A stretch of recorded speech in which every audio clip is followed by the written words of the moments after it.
Conversation, the Nigel Farage Show. Mr. Nigel Farage. Thank you, Donald, and good evening, everybody. Well, yesterday was the State of Union speech given by Trump in the USA. More on that later in the programme, and the approval ratings he got from the speech. Some of you might really be very, very surprised. But what has really taken my eye today and made my blood boil is the announcement by Chief Constable Anthony Bangham, and he's the Chief Constable for the West Mercia area, but he's also on the National Police Chiefs Council and a spokesman for them. He has said that in future, the tolerance in terms of people speeding should disappear. So he's arguing, at the moment, there's a 10% tolerance, OK? So if you're doing, 34 miles per hour, you are very unlikely to be sent on a speed awareness course or to get 3 points and a fine. He's saying that should end and that speed limits should be absolute. So if you're doing 31 miles an hour and you've got nothing on your licence, it'll be a speed awareness course. If you have something on your licence, you'll be fined for doing 31 miles an hour. What he didn't talk about, but what I also want to bring in to this discussion about our roads and driving tonight, and I know our roads get busier and busier and busier, but there are many times when our motorways are perfectly passable. We have, without doubt, the best engineered and maintained motorways in the world, and I really do believe that. I think that the speed limit of 70 is completely and hopelessly outdated, but I also think that whether you should be stopped and fined or sent on a speed awareness course should also have something to do with discretion. What's the weather like? Is it raining hard? Is the traffic heavy? Because frankly, when I got stopped doing 36 miles an hour at 1:43 in the morning, going into a Buckinghamshire village and got my 3 points, I thought, frankly, it was ludicrous at that time of the day. I was done by a speed camera, but I do think discretion, particularly on our motorways, discretion makes sense. And yet, we have the police taking us in this direction. So I'm going to ask you, would you be in favour of penalising motorists who were caught going 1 mile an hour above the speed limit? And perhaps you think, yes, the law should be absolute, in which case you can call on 0345 6060 973, or maybe you think if we were to really enforce 30 like that, most drivers would go around obsessed with the speedo and not looking at the road ahead, and that'd be even more dangerous, in which case text to 84850. Or maybe like me, you think all our speed limits need a complete and utter rethink, in which case tweet using the hashtag Farage and LBC at LBC, watch us on Facebook, comment there too, and I want a little bit of expert help, I think, to get me through this. And I'm going to go to Rebecca Ashton, and she's head of driver behaviour and they used to be called the Institute of Advanced Motorists, but it's now called Road Smart. Rebecca, good evening. Good evening, Nigel. So, we know that speed, and we saw 3 young boys killed in South London over the course of last weekend by a completely out-of-control car. So we know speed and bad driving are a dangerous combination, but how do you respond? How do you respond to Chief Constable Bangham saying that if you're done doing 31 miles per hour, something should happen to you? Well, I think there's a couple of things we need to think about. Drivers certainly want more enforcement, particularly of drink and drug driving, careless driving, mobile phone use. And so therefore we want to see more traffic police out doing that. But the police, we need to have a more consistent approach across the whole of England, because at the moment we haven't got consistency. So we need consistency to be able to do that. The limit is the limit, but because of the lack of constituency in sort of areas, there are these urban myths that appear between people. So I think we really need to look at the consistency approach, first of all, seeing the police out on the road, and then we also need to think about the very small things, for example, the detection equipment. I understand that at the moment there is, I think it can detect up to 2 miles an hour leeway. Yep. So I think we need to think about that as well if we're going to be saying that, 30 is 30 and that's it. Rebecca, give me a thought too on motorway speed limits. Well, at the moment, we have a 70 mile an hour limit, as you know. We have more and more traffic on the roads. I think at IM Road Smart, we're open to the possibility of changing that. But what we don't want to see is that perhaps a speed limit going up and being changed and then people breaking that. So I think if we're going to do anything with the speed limits, we have to be quite stringent on what we're going to do with regard to enforcement. But if a law becomes a reasonable law, isn't there more chance people might actually obey it? Because my observation, Rebecca, is that in good conditions on our motorways, most people think the 70 mile an hour speed limit is hopelessly out of date and they simply ignore it. Well, I mean, I would like to think that people understand the 70 limit and think about the stopping distance. I drive on motorways, probably like you, quite frequently, and people still drive too close to each other. They don't think about the stopping distances. We take it for granted that motorways are our safest roads, and so therefore we perhaps take more risk with speed than we should. I do think we need more enforcement, and we need to make sure that we are sort of sticking within the law. If we're going to have the law at 70, then we need to stick within it. Right, Rebecca, thank you very much indeed. Well, Rebecca Ashton there from Road Smart, and she thinks we should basically keep within the law, and I do understand that argument and why she makes it. I think we need to have a lot more latitude. I think conditions vary. I drive in France a lot, and in France there's a 130 km/h limit, which is about 82, 83. But if it's raining hard, they reduce it to 110. That seems to be actually rather sensible, that the speed limit adjusts according to what the conditions are. And I think the police should operate with discretion on this.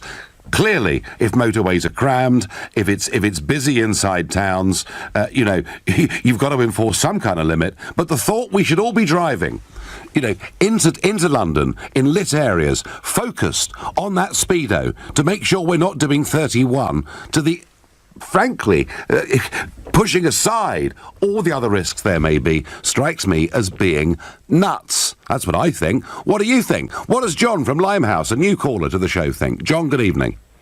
Hello, Nigel. How are you? I'm well, thank you.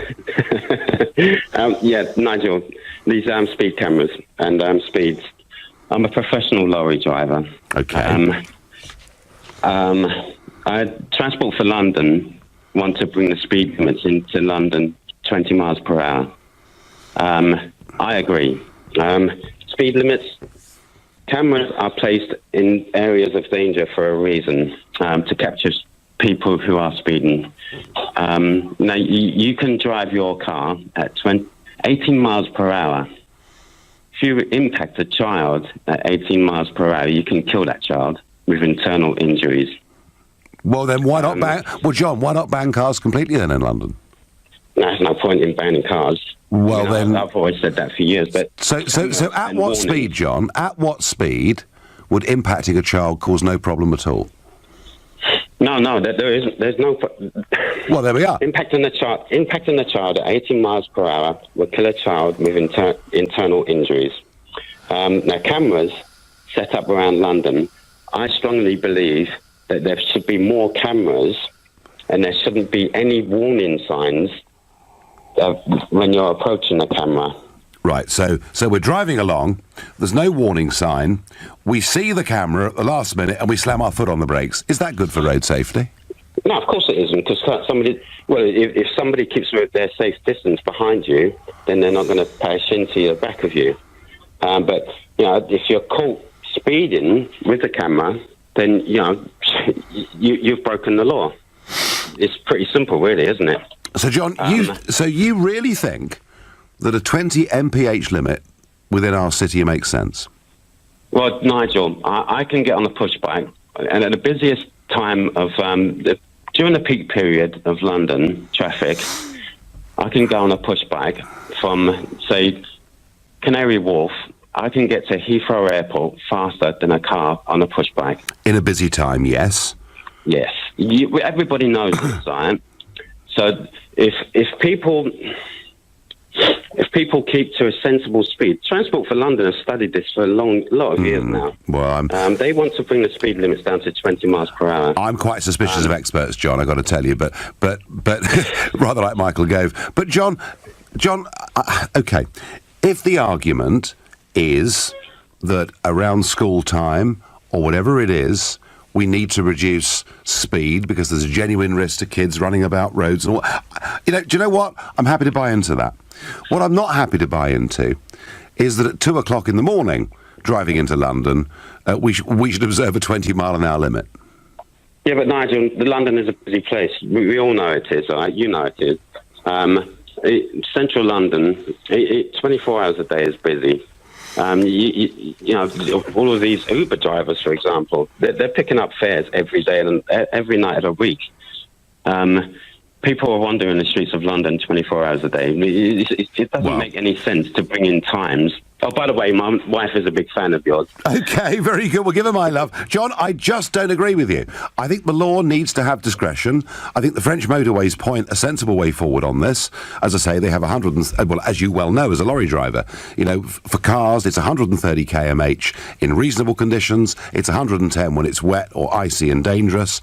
And I just do not, John, I just can't buy into the fact that you should be done doing 22 miles per hour if this new rule comes in at 2 o'clock in the morning on a pretty big road coming into London.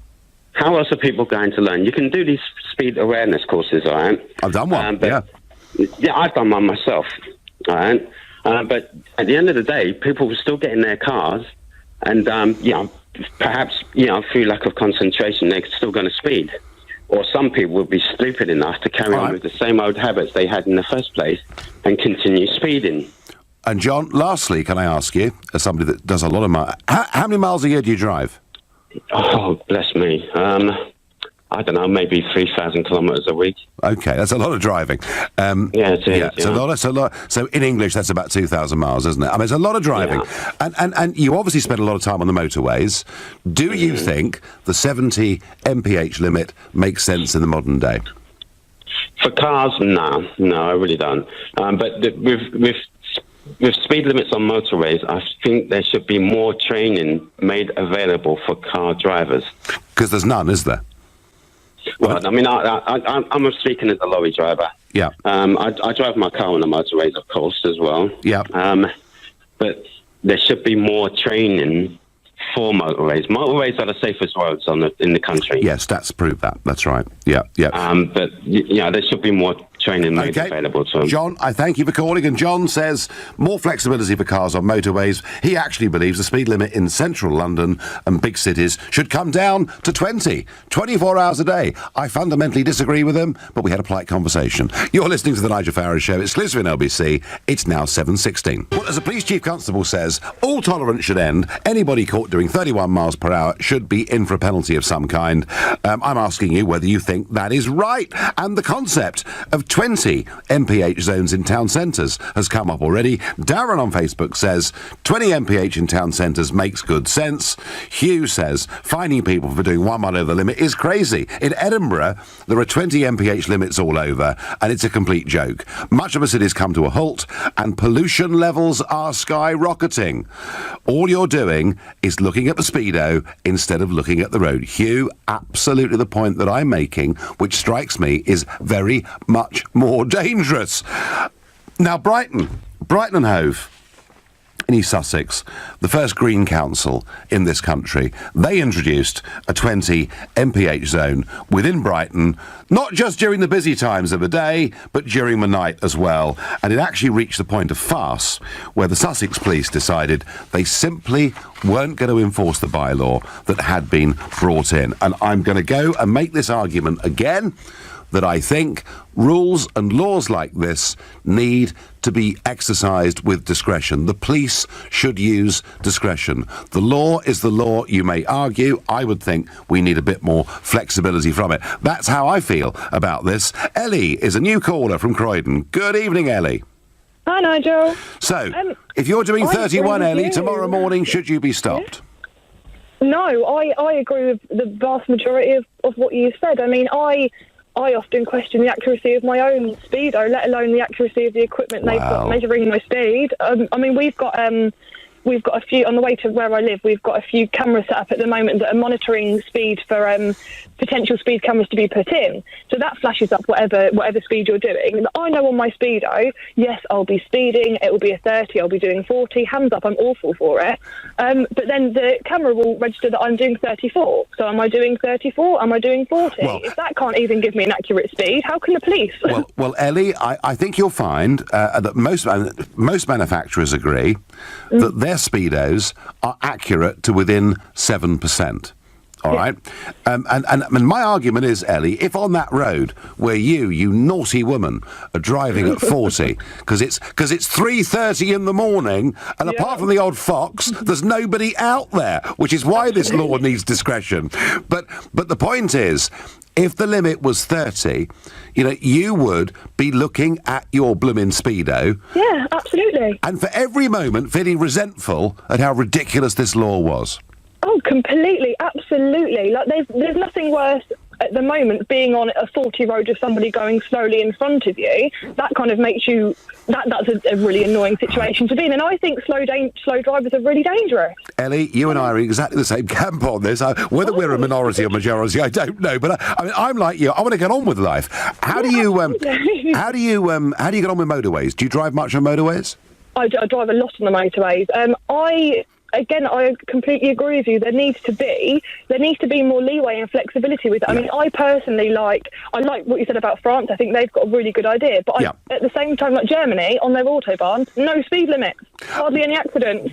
Well, I'm not saying no. I'm not saying that's a good idea. I'm not saying we should go that far, because you're going to have that level of trust that people are going to not be ridiculous, and what but people no, you're right, Ellie. There are unrestricted parts of the motorways in Germany, and I've been on those motorways, and suddenly there's a Porsche in the rearview mirror, and suddenly it's coming past at 150 miles an hour, and me being really irresponsible and not as environmentally friendly as I should be, think, wow, that looks like fun. But of course, if they do have an accident on those motorways at those speeds, they are going to be fatal, and probably not just to the driver, to other innocent people as well. But no, no doubt it would be catastrophic should anyone crash at that sort of speed. Absolutely. I mean, Ellie, I would bring the speed limit on motorways to 80 miles per hour, up from 70 miles per hour immediately, but very, very happy during congested and busy times for, a big sign to say 60 or 70 or whatever it is. And that, to me, would make a lot of sense. Oh, I completely agree with you. I mean, at the moment, I don't know if you drive on M25 often. I'm very sorry for you if you do. Oh, it's horrible. Worst road. So how often will you be driving down the M25 and it's busy, so they have variable speed limits? Yes, and you know what? Actually, I don't really have a problem with that. No, because they're going to be there for a reason. I'm approaching traffic. They're slowing us down. It's for everyone's safety. And I don't see that being an issue. I drove yesterday morning, Ellie. I drove on the M25 yesterday morning between 4 and 4:45 in the morning. There were a few lorries, and they didn't have those, limiters up. But equally, on a big 3 and in many parts 4-lane motorway, engineered to an incredible standard, I thought yesterday morning this limit of 70 is totally ludicrous for these conditions, given that it was brought in over 40 years ago. It was done to reduce fuel consumption, of course, but actually our cars, our brakes and everything. Ellie, you and I are in the same club. We want to get on with life. I thank you very much indeed for your call. I don't agree, Nigel. 30 miles an hour is the law. Nothing over should be allowed. The law is the law and should be respected, is what Kathy tells me by text. Kathy, if you're right, we will all spend the rest of our lives looking at the speedo, whether it's 20 or 30. In fact, thinking about it, any of you that own your own cars out there, you'll never get out of second gear if you're driving in a city, which of course means that fuel consumption actually will be higher and pollution will be worse. But perhaps no one thought about that as we move into this new age of Puritanism, where everything is to be banned, fun is not to be had, and nobody can break the law in any way at all. Gosh, what fun it's going to be for my kids as they grow older. Phil is a new caller from Coventry. Good evening, Phil. Hello, Nigel. You all right? Oh, yeah, I'm all right. Phil, all I'm asking for, and by the way, I'm not being irresponsible. I'm not arguing for people to go bombing round, in towns and cities at 8 o'clock in the morning. I'm just saying there needs to be some flexibility. And I'm worried, Phil, we'll all be obsessed with our Speedos. I think most of the points you've made are pretty spot on. You've stolen my thunder a little bit. I was ringing in to say I'm actually a test driver. For quite a big car company here in Coventry. Well, Phil, I haven't stolen your thunder. I'm a pure amateur, just stabbing in the dark. So come on.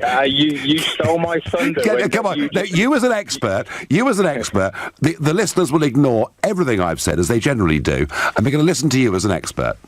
Oh, we'll see. You did mention the speedos on cars, and that manufacturers claim their speedos are within a certain percent accurate. Yeah. Well, as part of my test, when we do a lot of the tests on the test tracks, we have to do them at an exact speed, and we can't trust the speedos. We have to actually compare the speedos to GPS to see how far out the speedos are. And I can tell you that the vast majority of speedos in cars are not accurate, and you could find yourself speeding quite easily without knowing that you're speeding, especially by 1 or 2 mile an hour.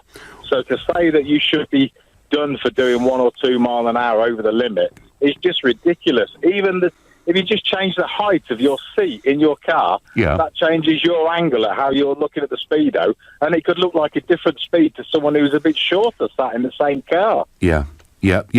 So, Phil, what would you estimate, on a bad day with certain models of car, and I won't ask you who you work for, obviously, otherwise they'll sack you, but what would you estimate that percentage variance could be? I've seen cars that are almost 15%. Wow. Yeah, now that's a rarity. I would say the majority of cars are probably 5 to 6% out. Okay. But I have seen them as bad as 15%. Okay. So basically, this chief constable is trying to make us all obsessed with speedos that aren't right anyway, that will take our attention and focus off the road and what's ahead. I mean, the chap's really, really lost his marbles, hasn't he? I think you've got it spot on, yeah. Right, yeah. Very, very good. Phil, thank you. First time caller to the show. Thank you for your expertise. Thank you. And I hope that nobody at work recognises your voice tomorrow morning. So Phil there, a test driver for a big car company, saying 5 to 6% inaccuracy is pretty standard. I used the figure up to 7 earlier on in the show, but he's also saying it can be as much as 15%. And that's on brand new motor cars, let alone old motor cars. Simon is calling from Rugeley and Staffs. Good evening, Simon. Good evening, Nigel. I just wanted to add to the conversation that training plays a big part of it, because speed and safety are very much mutually exclusive. You can absolutely have a fast, safe driver, and you can absolutely have a slow, dangerous driver. So I don't think beating people into submission with more fines or anything is the solution. Once again, it should be education rather than punishment. Yes, accidents, Simon, are caused by human error. And your point about speed's a very good one, because actually the safest place to drive in this country still is on the motorways, isn't it? Well, that's because you will always have the slowest collisions on a motorway, because if you think about it, if someone going 70 hits someone going 50, it's a 20-mile-an-hour collision, whereas on a 60-mile-an-hour road with people coming the other way, that's 120 mile an hour. Yeah. No, that's... So it's a massive... So that's why it's the most safe road. Yeah, no, that makes a lot of sense. So, Simon, what would you say? What would you say to Chief Constable Anthony Bangham, who wants to be absolutely literal on 21 miles an hour, 31 miles per hour, 71 miles per hour? Well, I'd say the tolerances of speeds, like the last caller said, of speedos comes into play, and you could never do that, because 10% is there for a reason, because cars aren't the same. With the motorways, I would absolutely go 70, 80, 90 for the lanes, because it's close to what people do anyway. Oh, what exactly? And they are the safest roads, so there's no problem putting it up a bit, especially with modern tech. So that's what I'd say. No, Simon, I'm with you, and we are actually ignoring this motorway speed limit of 70 in good conditions. And there's an old saying, isn't there, that if laws become enemies of men, men become enemies of laws. Thank you, Simon. You're listening to the Nigel Farage Show, exclusively on LBC. It's now 7:30. We're talking speed limits, and should they be literal? Should you, at 31 mph and a 30, be subject to a fine or a police awareness course? But, lots going on in Westminster today. Theo Usherwood, our political editor, joining us. Theo, fill us in on Westminster news. Bring us up to speed, as it were. Nigel, it has been a very, very busy day. Theresa May, the Prime Minister, of course, has been in China banging the drum for British business, meeting leaders there, well, political leaders as well as business leaders. So it was left to her deputy, David Lidington, the Europhile Europe Minister, former Europe Minister and now Cabinet Office Minister, to stand in. And he faced Emily Thornberry, the Shadow Foreign Secretary, who had the better of him in the first exchanges. Thank you, Mr. Speaker. Let me start by welcoming the Minister back to his role deputising for the Prime Minister. Last time he did so was in December 2016, when his party was 17 points ahead in the polls, and he told the House that the Labour Party was, I quote, quarrelling like the film Mutiny on the Bounty, reshot by the team who made Carry On. Well, what a difference a year makes. Thornberry went Nigel. she's very pleased with herself, wasn't she? Yeah, she was. She enjoys it, and she's got Damien McBride, who of course did PMQs for Gordon Brown when he was Prime Minister, by her side, giving her all the quips and jokes as well. She concentrated not just on Tory turmoil, but on the issue of votes for 16, because of course Labour very keen to get those teenagers voting, and they think it could be especially important in constituencies where they could come through and obviously go on to be students as well. So that was the focus. It was then over to David Lidington. He actually did quite well. And then, however, there was this slip-up when he made this remark towards Miss Thornberry. The situation we have here, Mr. Speaker, with the national voting age at 18 is one that is followed by 26 out of the 27 other members of the European Union, by the United States, Canada, New Zealand and Australia. Unless she is going to denounce all of those countries as somehow inadequate to her own particular standards, then quite honestly, Mr. Speaker, I wish she ought to grow up and try and treat this subject with a greater degree of seriousness. That was literally, Nigel, the last thing that Mr. Lidington said, but he was slapped down by Theresa May's spokesman, who said that the Prime Minister would not have used the phrase "grow up" had she been in the House of Commons instead of her deputy. And of course, a lot of the focus today has been on this so-called impact assessment. And I think, I don't know what your reading of it would be, but this was a real bazooka in the armoury of the Remainers, these so-called impact assessments. But yesterday, Steve Baker really did put on a show in the House of Commons and denounce, the economic forecasters, all those who said that it was going to be doom and gloom if we left the European Union. And now the government's feeling much more confident today and actually said that it would be prepared to release the full statements because, of course, the full assessments, because, of course, it was only a draft that came out yesterday. Mr. Baker, for his part, was unapologetic. I have relied on arguments which I have made for many years in this House, for the whole period that I have been here, whether in this chamber or in the Treasury Select Committee, and I certainly do not resile from what I've said. My honourable friend for Dover picked up on the theme about uncertainty. The point here is not to rubbish all analysis. It is to do what I suggested at the end of my remarks yesterday. It is to ensure that we have a healthy scepticism in this chamber for reports, for analysis of economics. To give you an idea, Nigel, about where the balance of power is in the Conservative Party between Leavers and Remainers, Philip Lee, who is a junior Justice Minister, said that the government needed to listen to those impact assessments and take on board what they had to say, and was immediately hauled in front of the Chief Whip, Julian Smith, to have his wrist slapped and told that in the future he should keep his views to himself. Why don't they just split, Theo? I mean, they're almost like two different parties melded into one, really, aren't they? Yes, and then finally the drama today, and from what I understand he has still resigned, was the Department for International Development Minister, Lord Bates. He had resigned before, of course, to walk from Buenos Aires to Rio de Janeiro, former Home Office Minister, but then he went into DFID, and he was 2 minutes late. Bless him, he was 2 minutes late to answer a question in the House of Lords, and he thought it was such a bad sin that he needed to walk again. Good Lord. Well, I must say, the idea of somebody in the House of Lords resigning on principle is a very good one. Well done, Lord Bates. I hope about 500 more follow him very, very quickly. Theo, thank you very much for the roundup. Back to speeding. Nigel, look at the technology in car brakes now. The speed limits were introduced when cars were very basic. The whole speed limit system needs to be updated to bring it into the modern age, says Dave in Lowestoft. And Dave, I absolutely agree with that, which does not mean we want people driving quickly around schools in the morning and the afternoons and all the rest of it. And the other big event that took place yesterday, of course, was Donald Trump had his first State of the Union speech. He was delivering a message of unity.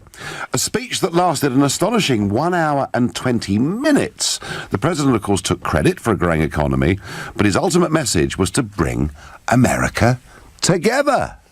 All of us together as one team, one people, and one American family can do anything. We all share the same home, the same heart, the same destiny, and the same great American flag. There has never been a better time to start living the American dream.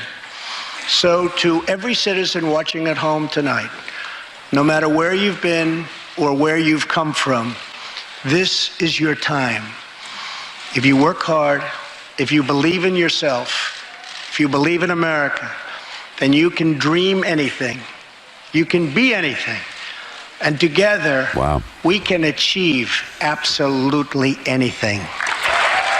That is kind of positive, upbeat stuff, isn't it? And the response to it in America is pretty astonishing. A CBS News poll said among speech watchers, 75% approved.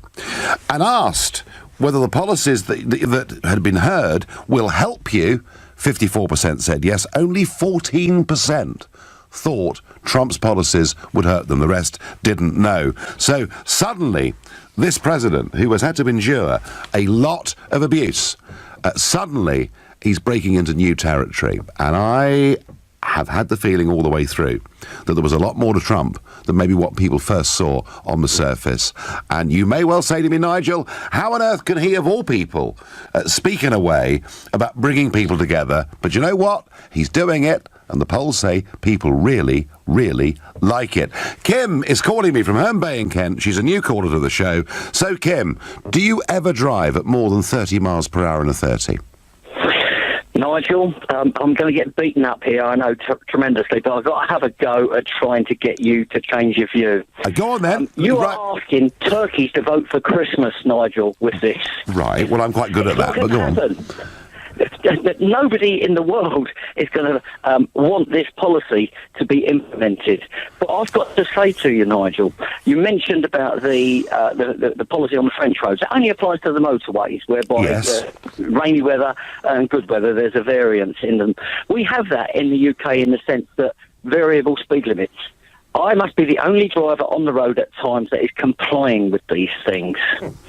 Yes, I am a driver trainer. I'm a professional driver. I teach and help other people to obtain different licenses and things like that. So, of course, I do, yes. I mean, I used to participate in speed awareness courses, and people always used to say at the end of it, when they were feeling relaxed, going back towards the end, "Well, but you don't always drive like this." Of course I bloody well do. But it's much more difficult to drive legally than it is just to go tear-assing down the road.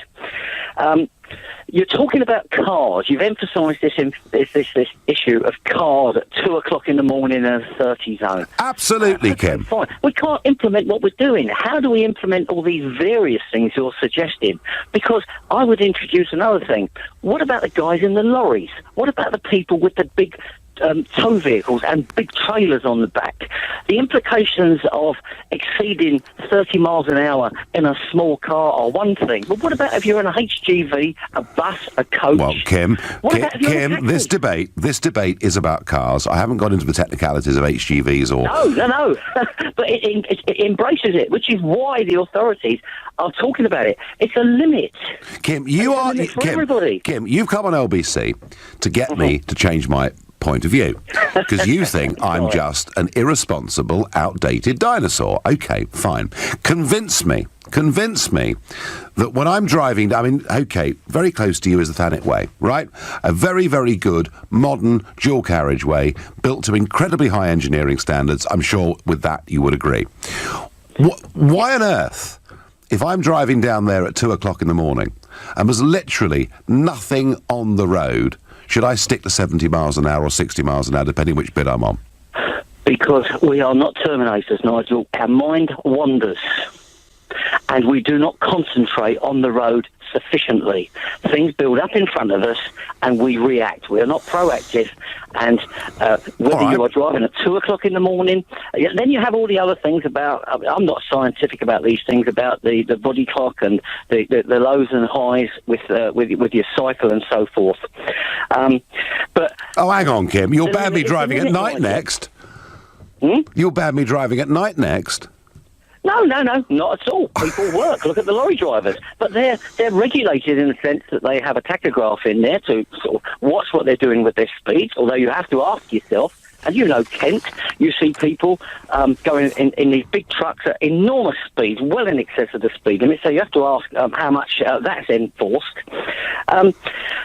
Speed, if you ever got experts talking to you about this, they'll tell you that speed is not necessarily the issue when it comes to the incident. It's all the other driving behaviours. We drive too close, we don't concentrate. Yes, Kim, I agree with you, which is why I'm saying that to be absolutist about 30 in a 30 mph and to get drivers focusing on the speedo to the exclusion of other things they should be looking at and thinking about is a mistake. Speed surely actually causes a much smaller percentage of the 1,700 road deaths every year in this country than almost all the other factors.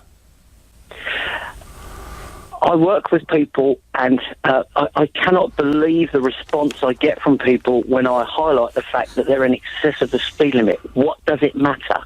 It's almost more people will break the speed limit than will vote in a bloody Brexit election or a general election because it is just totally... Doesn't that tell you, Kim, we might have... Doesn't it tell you, Kim, we might just have the limits wrong? No, we don't, Nigel. All right, Kim, I've got to leave it there. You've made your point with great passion, great conviction. I'm quite prepared to accept that in many, many instances you may well be right and I may well be wrong, but hey, I think what I think. You're listening to The Nigel Farage Show here on LBC. It's 7:47. I take the view that to enforce speed limits literally, so that if you're 1 mph above a 20, 30 or 70 or 50 or 60 limit, I think it's nuts. But lots of you think the law's the law and hey, driving can be very dangerous and that's what we need to do. And on a driving-related issue, as the new Puritanism sweeps our country, we learn today that the Formula One grid girls are all to lose their jobs. That's right, they're all to be sacked. And there's a very interesting response from Lauren Jade, and she appeared on This Morning. And she says this: because of these feminists, they've cost us our jobs. I've been a grid girl for 8 years, and I've never felt uncomfortable. I love my job. If I didn't, I wouldn't do it. No one forces us to do this. This is our choice. Well, I'm very sorry, Lauren, but you've lost your job. And the darts girls have also lost their jobs. And all of this because a handful of drunken, excessive city people behave loutishly at a stag dinner. And because of that, we are to tell thousands of women that they are going to lose their jobs. Nobody can be pretty.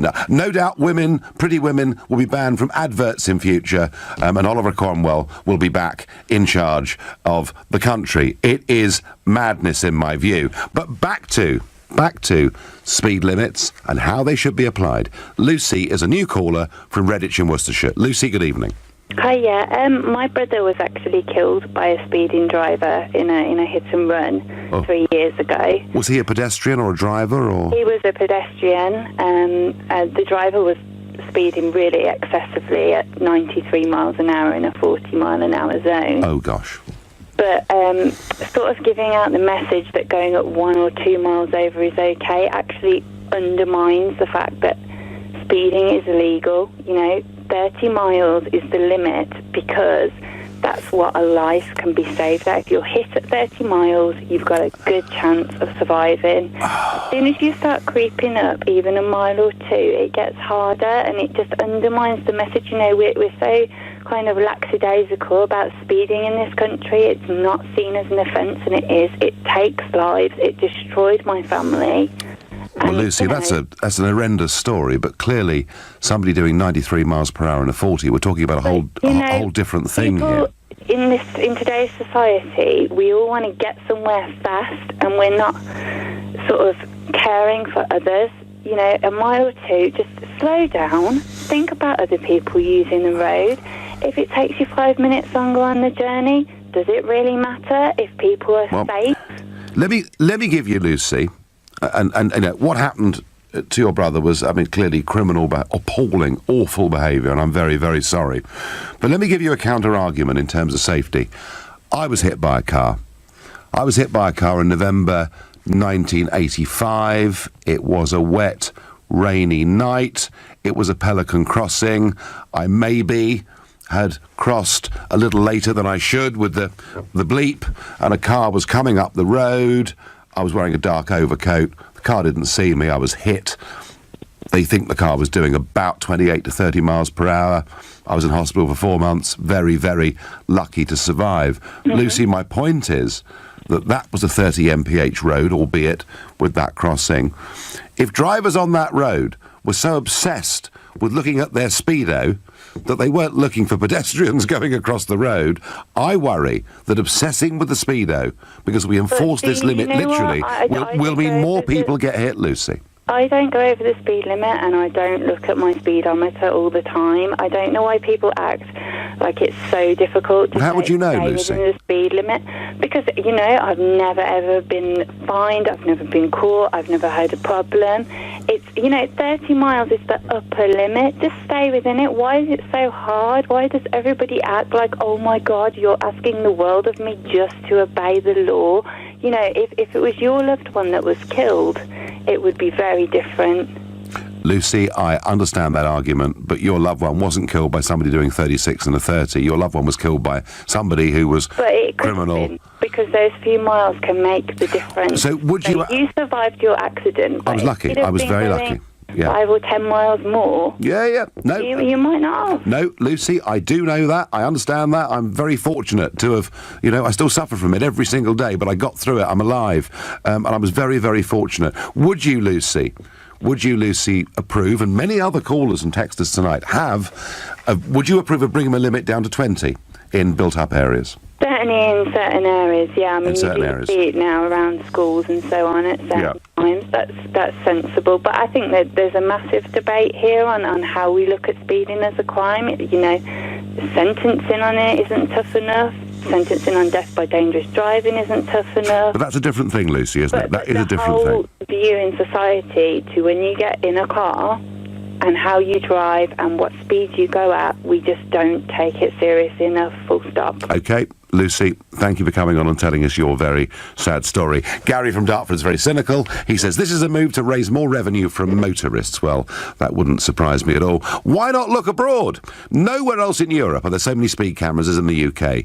Germany have often parts of motorways without any limit at all, and it's safer to drive there than it is here. Well, I don't know about that. I mean, one thing for certain, road deaths in this country are about a third of what they are in France. We have done remarkable work in bringing down road deaths, which 30, 40 years ago was 7,000 a year. It's now down to 1,700 a year. So big progress. My last caller tonight is Alex, another new caller to the show from Fleet in Hampshire. Alex, time is tight. Hi, Nigel. Yeah, good to talk to you, mate. I just thought I'd shed a bit of light from a police perspective. I'm an ex-police officer, and I used to do specialised speed enforcement. And we, as police officers, could do people in a 30 at 31. There's no regulation on us that we couldn't do that today. Yeah. So this 10% really, I think, applies more to cameras than police officers. Mm-hmm. If I saw, you know, a clear road in the early hours of the morning, someone doing 34, 35 miles an hour, there's no way I would have pulled them over. I use my common sense. But a camera won't. And this is where the problem is. If all the cameras are locked to 30, and like you say, you don't look down, you're doing 31, boom, 3 points, bang, there's a fine for you. Your insurance goes up for years. You know, and this is where what bothers me. And the police officers on the road have been reduced so much over the years. It's very rare you've got police officers doing speed enforcement anymore. It's all cameras now. Yeah, and Alex, I hate cameras, and you've made the point beautifully. There's a total lack of discretion, and you as a police officer use discretion. Alex, I am sorry that we're out of time. I'd like to have done a lot more with you about motorways and all the rest of it. But as it is, we have run out of time. Thank you for a great debate and at times a very emotional debate. You've been listening to The Nigel Farage Show here on LBC. I'm back tomorrow night at 7. At 10 o'clock tonight, it's Ian Collins. But up next, it's Clive Bull. Nigel, thank you.